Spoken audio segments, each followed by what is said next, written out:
अस्सलाम वालेकुम स्टूडेंट्स। आज का टॉपिक है हम सेल्फ स्टडी सीए में कैसे कर सकते हैं। सबसे पहले ये बात कर लें कि सेल्फ स्टडी हो भी सकती है सीए में या नहीं है। कोई एग्जांपल्स सामने मौजूद हैं या नहीं हैं जिन्होंने सेल्फ स्टडी की और एटलीस्ट कैफ पास किया। तो मेरी नज़र में कम से कम दो एग्जांपल्स हैं।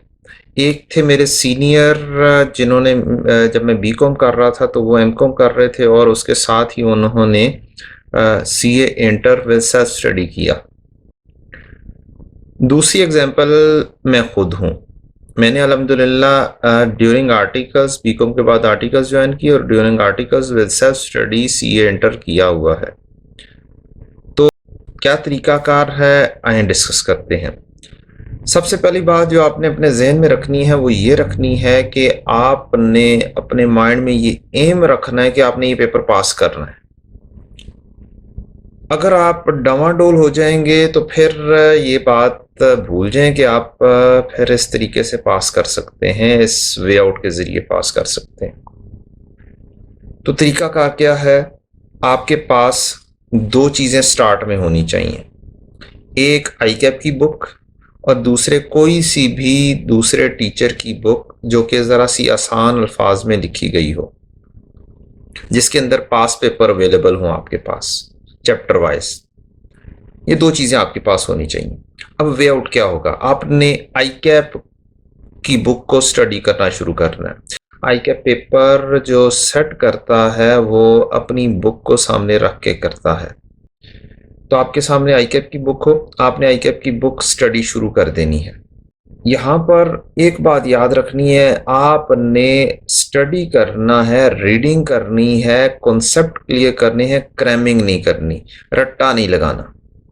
Don't try to memorise right now at this stage. Okay, जब आप स्टक हो जाएंगे, whenever you stuck, check that topic from other book।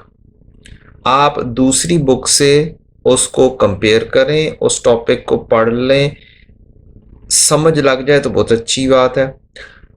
अब यहाँ पर बाज़ औक़ात होता है कि स्टिल आपको क्लियर नहीं होती चीज़, तो तब क्या करना है, तब ये काम करना है कि आपने अपने पास एक रजिस्टर रखना है और आईकैप की बुक के ऊपर उस टॉपिक को हाईलाइट करके पेंडिंग लिख लेना है और रजिस्टर के ऊपर पेंडिंग की लिस्ट बनाते चले जाना है।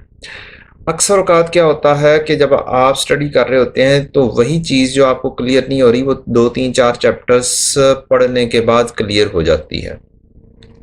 अब ये तो हो गया पहला स्टेप। अब आपने पूरी बुक इस तरीके से पढ़नी है और अपने पेंडिंग पॉइंट्स बना लेने हैं। अब अगला स्टेप आ जाता है, दोबारा से आपने रीडिंग स्टार्ट करनी है और अब आपके पास क्या क्या चीज़ें होनी चाहिए वो पहले नोट कर लें। नंबर 1, आपके पास सिलेबस होना चाहिए, कंटेंट होना चाहिए कि कौन कौन सी चीज़ आस्क की जा सकती है, वो आईकैप की साइट से आपको सिलेबस मिल जाएगा। अब सिलेबस सामने तो आपका रूटीन में भी होना चाहिए, चाहे आप क्लासेस ले रहे हों, लेकिन अच्छा आपके पास पास पेपर होने चाहिए, वो तो आपने बुक के अंदर आपको मिल जाएंगे।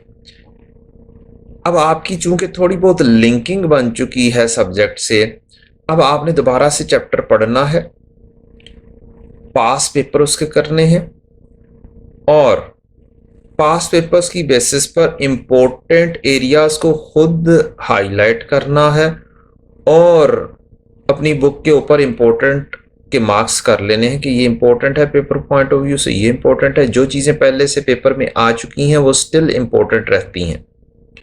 आईकैप अगर आप देखें, अगर आपके पास 10-15 साल के पास पेपर हों, जो कि अक्सर बुक्स में 10-1 साल के पास पेपर मौजूद होते हैं, तो आपको रेपिटेशन भी मिलती है। हाँ, पूछने का अंदाज फर्क हो जाता है। अब आपने अपने ही शॉर्ट नोट्स भी साथ साथ बनाते जाना है चैप्टर वाइज, और जहाँ जहाँ पे क्रैमिंग की ज़रूरत हो, रट्टा लगाने की ज़रूरत हो, वो भी आपने क्रैम भी करना होगा। अब ये कोर्स कवर कब तक करना है, अगली बात, बिल्कुल उस तरह से जिस तरीके से आपका कोर्स कवरेज होती है 1 महीना पहले आई कैप के एग्ज़ाम से, उसी तरीके से तकरीबन ये 31 जुलाई, 5 अगस्त, 10 अगस्त तक ये कोर्स कवर हो चुका होना चाहिए, ताकि अब आप नॉर्मल तरीके से रिवीजन कर सकें। So this was the way out to study particularly theoretical subjects in the CA, and believe me, you can pass it. In this time you need to do some effort. Please do that effort for your future. Assalamu alaikum warahmatullahi wabarakatuh.